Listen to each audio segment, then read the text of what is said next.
students, Friday here. In this video we'll think about what the conditions are underneath the surface of the earth and how this affects how rocks in the earth can move. This is breakfast video 3. Remember how we said that the earth is kind of like layers in a hard-boiled egg? That is a good model for us to start with, but we have to go beyond that analogy. The actual earth is more like a hard-boiled egg that has a little furnace inside of it. We're going to learn about what makes the sun glow later in the semester. But why is the inside of the earth hot? Remember when we talked about radioactive decay at the beginning of the year? When atoms fall apart, they give off little bits of heat. When you have billions and trillions of atoms all giving off tiny bits of heat, that adds up to a whole lot of heat. That heat naturally moves from the hottest parts of the earth, the core, to the coolest parts, the crust. The closer you get to the core of the earth, the greater the temperature and the pressure. Pressure is a measurement of how hard something presses on something else. Normally, hot rock would be so hot that it would melt, but hot rock in our core exists as a solid because of the tremendous pressure. So as you get farther from the core, the temperature and the pressure decreases, and that can influence how those different layers behave. So just as a quick review as to what you've learned in the first plate for breakfast, the crust is this outer layer, it's solid. The upper mantle is a liquid plastic moving around.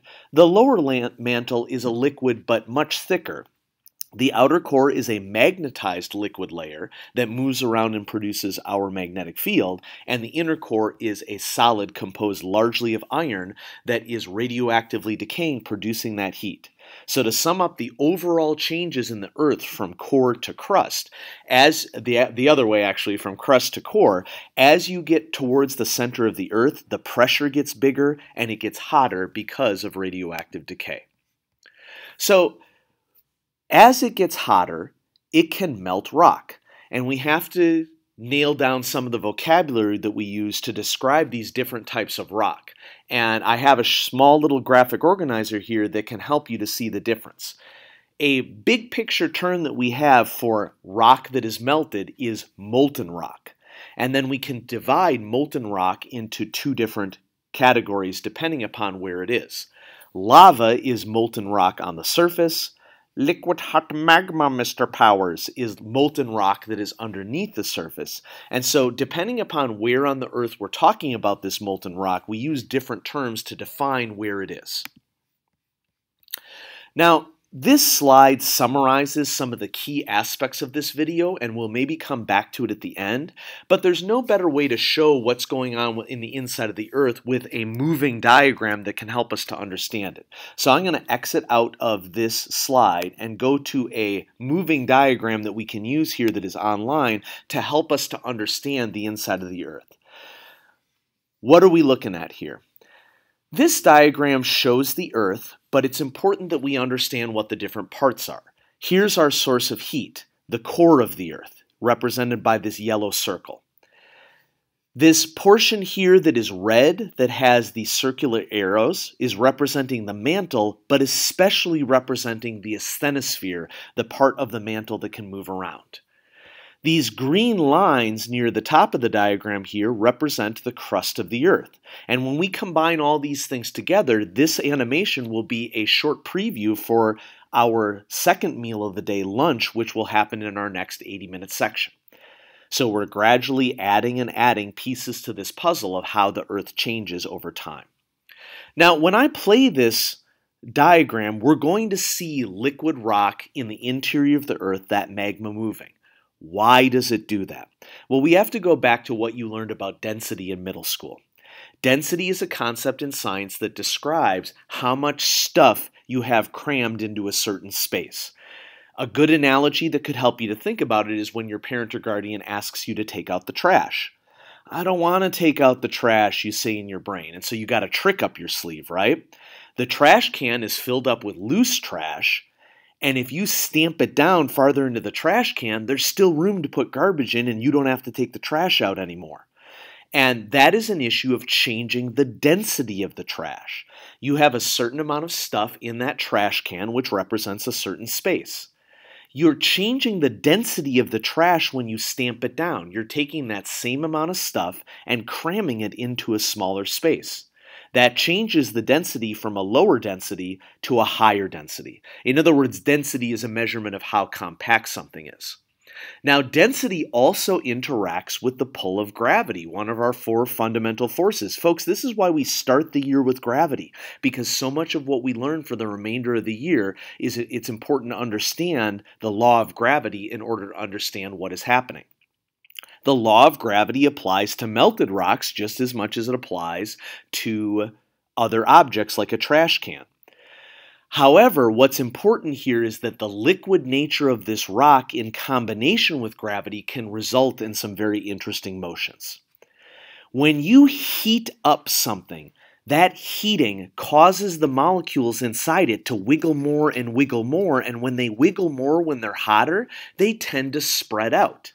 And when they spread out, you have the same amount of stuff that is now in a much larger space. It is less compact. More compact things tend to move towards the center of a gravitational body like the Earth. Less compact things can move farther away. Another really good example of this would be a hot air balloon.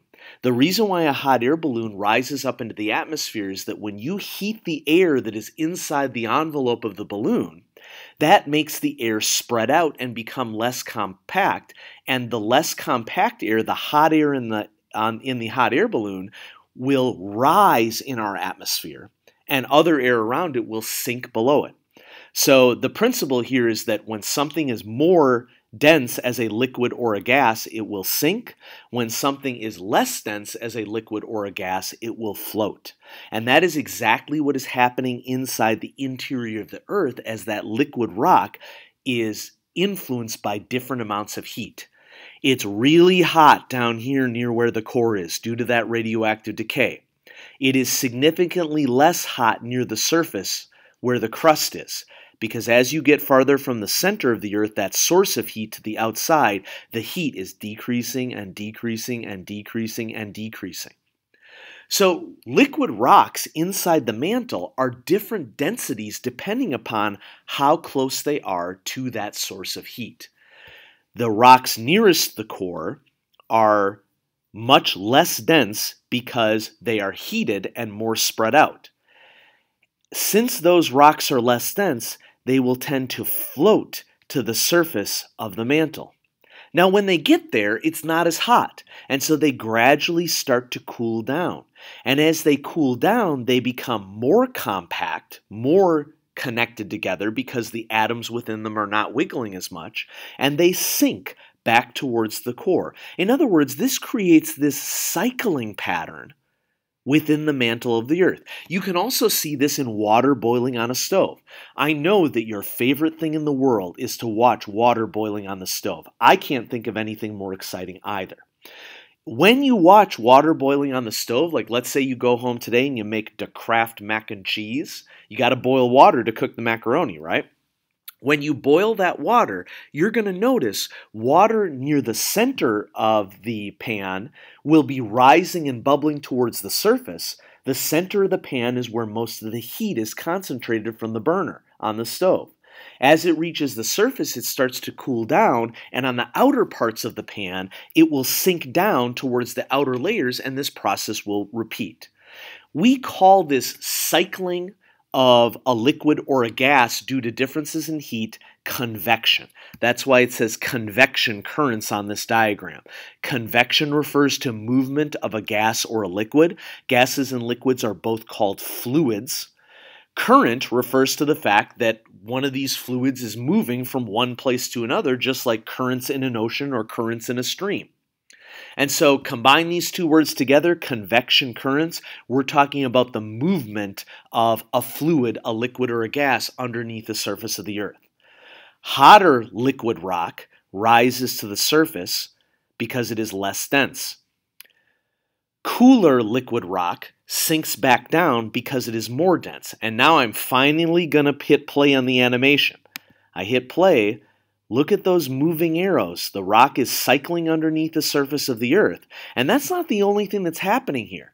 As this rock is cycling underneath the surface of the Earth, you can sort of imagine the crust of the Earth is like a conveyor belt at the grocery store. When the conveyor belt moves, it drags whatever is on top of the conveyor belt closer to where the checkout person is so that they can check you out. So let's reset the animation and watch it again, but this time instead of looking at the cycling underneath the surface of the earth where these arrows are, look at what's happening to these green bars that represent the crust of the earth. This is a nice preview for how all these motions relate to our next section, lunch. Those green bars are moving as the liquid rock underneath them also moves. So, to sum it all up, you have heat being produced in the core of the earth. That heat causes a difference in compactness between the liquid rocks in the lower mantle and the liquid rocks in the upper mantle. And less dense rocks float, more dense rocks sink, and that produces a cycling of rock underneath the surface. That rock is like a conveyor belt, and these plates, if you think back to the hard-boiled egg and the cracked shell of a hard-boiled egg, can actually move around on the surface of the earth as a result of this cycling rock. Let's watch the animation one more time. This time we'll combine together what we see with the cycling of rock and what we see with the movement of the plates. Notice that some of those plates are coming together, some of those plates are separating from each other. That is the focus of the next series of 3 plates that you're going to have the options of what you want to look at for lunch in our next 80-minute section. I need to spend a little time here at the end of the video talking about some of the downsides of this model of the Earth. And the big downside of this model of the Earth is that everything that you see happening in this model is actually happening really slowly compared to a human time scale. These motions within the Earth take hundreds and thousands of years. Let's take a year as an example. In a year, depending upon where you are in the inside of the Earth compared to the outside of the Earth, these green bars may only move a couple centimeters per year. So these motions that you see in this model are taking place over hundreds of thousands of years how the surface of the Earth is moving. In fact, this would be a good opportunity for us to think about how the motions of the plates could be changing. So let's go for movements of plates. Let's see what we get. Here we go. This is a good one. And I'm going to try to mute it right away. It's tough. Oh, we got a taco commercial. Awesome. You can look at tacos while we're waiting for this to happen. Yeah, you didn't expect this in the video, did you? Well, it's happening. Double cheesy gordita? Yikes. All right, here we go. What do those surface motions look like over tremendous periods of time? Movement of the surface of the Earth over time. Continents separating out from each other as the liquid rock is moving. This motion has a name. This motion is called a driving force of the liquid rock, driving the surface plates moving around as the rock underneath it moves. Okay, so there's just a little snippet of that. I'm going to leave you with our last slide that we were looking at. This is a summary of everything that I've shown you with these diagrams over the course of this video. And so if you'd want to pause here or leave the video here to help you to answer the questions at the end, you can do that. So thanks for watching. Understanding how the physics of temperature affects rocks helps us to understand why the surface of the Earth moves. Be sure to answer the questions to summarize your understanding before moving on to the next section. In your next 80-minute class, your lunch will be an exploration of all the different ways that plates moving on the surface can influence changes to the shape of the Earth and the people living there. Thanks for watching.